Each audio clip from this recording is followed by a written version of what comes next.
ka ng tulog, wala pa sa kalating na ako kanina. Oh, sorry. Nakatulog ako. Yan si Ka Felix. Felix, sino yun? Yung suki natin. Ah, yung bumibili na isda. Oo, tara na. Ah, sige, punta na natin.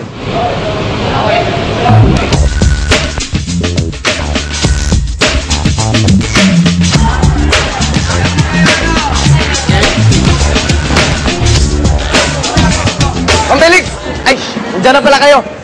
Ngayong araw, ako magiging kargador niyo. Okay? Okay. Magpapalit muna ako ng aking uniform. Sandali. Kanina pa ba kayo? Ngayon lang. Oh, sige, tutulungan ko kayo. Ayos ba? Ayos ba? Bibong-bibo si Paco ah. Akala mo siguro madali lang maging kargador, ano?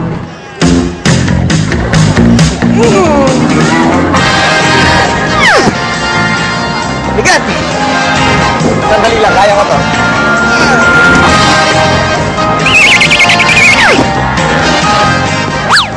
Kaya ko to.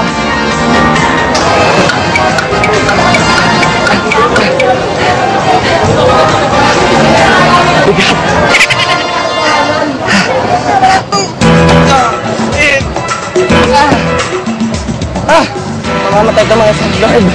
Help me.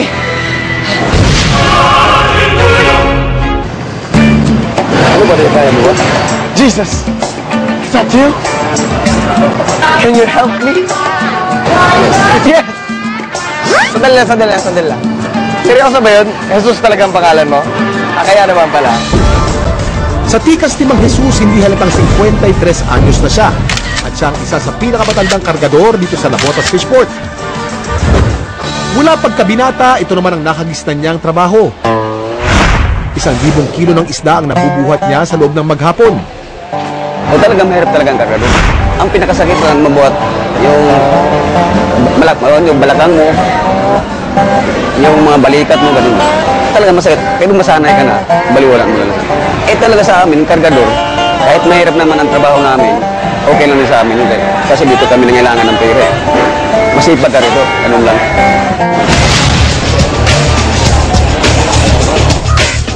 Sige! Tabi tayo. Okay, let's go. Asan na ba yung pedicab? Oh, sandaan.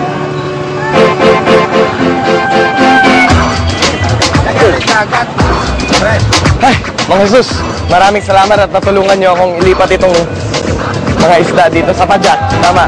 Thank you. Oh, Mang Felix, saan tayo ngayon? Punta na ako, habol na ng oras para makapinta naman tayo ng mga ganyan. Maghahabol daw kami ng oras. Kailangan namin pumunta doon sa Agora. Magbebenta na kami. Okay, sige, let's go. Ako na magdadrive. Sabi po! Aba, rumakit pang pedicab driver itong si Paco. Mula Nabotas Fishport, aabutin pa ng halos 10 minuto bago makarating sa Agora Market. Paco, kaya mo pa ba?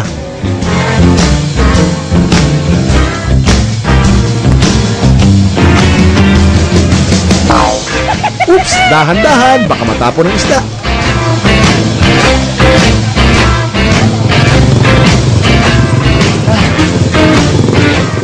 Sandali lang, sandali. Ma'am Felix, hindi nyo naman sinabi na ganun kalayo. Kalayo pala nito. Alam mo, nagtataka ko dyan sa isda nyo eh. So, saan nyo ba kinukuha yung lakas ninyo na araw-araw gagawin nyo to? Dahil sa mga anak ko, makatapos na pag-aaral. Aangat talaga ako sa inyo, ang tindi nyo, grabe. Yung lakas ninyo na nakukuha nyo araw-araw, gawin to na pumila doon. Pagkatapos, nilalakbay nyo pa itong napakalayong lugar para lang ibenta itong mga isda. Astig kayo. Sadyaga lang para makatapos lang yung pamilya, mga anak ko. Mabuti naman. O sige, patuloy tayo. Hey! Kaya ko pa ito.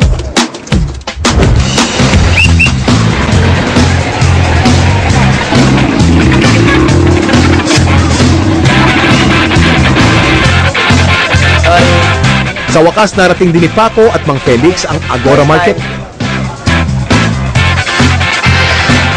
Mang Felix, ang layo. Pero, ano bang gagawin natin ngayon dito? Ano natin ibaba para mabintahan ng isda? Mas mainam, tumataas ang araw, kailangan mabenta na yan. Dali, pagtulungan natin. Dali natin.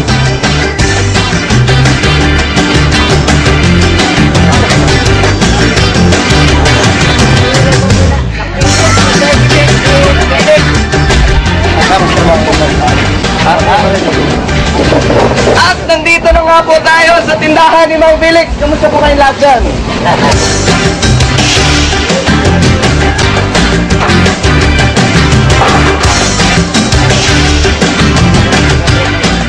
Ayan, Mang Felix, mukhang handang-handa na tayo magbenta ngayong araw. Pero bago yan, magpapalit muna ako ng costume.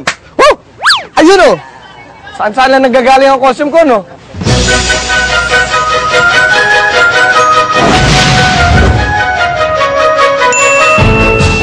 Oh, bili na po kayo ng isda. 50 kalahating kilo lang. Bili na po kayo isda. Murang-mura lang. Halika dito, ate. Benamano, paano nyo nasasabing presko yung isda? Buhay pa. Okay, isa, buhay pa. Pangalawa, mula yung hasang. O, at saka, shiny yung scale, no? Guys, palakpakan naman natin ang ating Benamano ngayong araw. Bakit interesado kayo sa tilapia? Sariwa po. Sariwa, okay. Ano ba lulutuin nyo sa tilapia ngayong araw? Prito lang po. Prito, bumili ka na. Pangalawang Benamano na kayo. Pero alam nyo ba kung i-grill nyo to, mas mainam na hindi nyo tanggalin yung scales. Ano Tagalog ng scales? Kaliskis. Kaliskis! Gusto mong bumili ng isda? Alam mo bang healthy ang isda?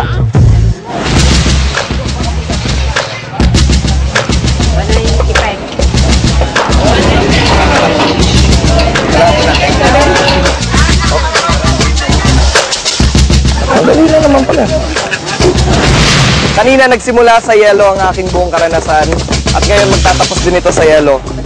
Ang ginagawa ko, ilalagyan ko ngayon ng yelo ang mga isda para manatiling presko hanggang sa mabenta ito lahat mamaya.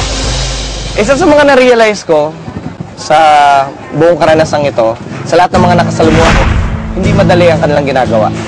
Itong mga isdang ito ay pinaghirapan nila. Dugo at pawis ang kanilang ibinigay para lang may makain tayo. Mas na-appreciate ko ngayon yung mga kinakain ko.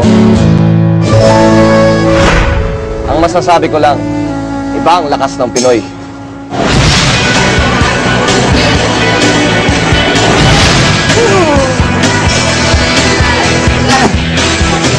Sigat!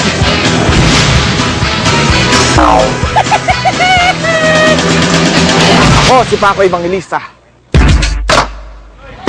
Kailangan mo sinasabi. Nagkaliskis na doon. Bang! Ang Felix naman, nagpapakyut lang eh.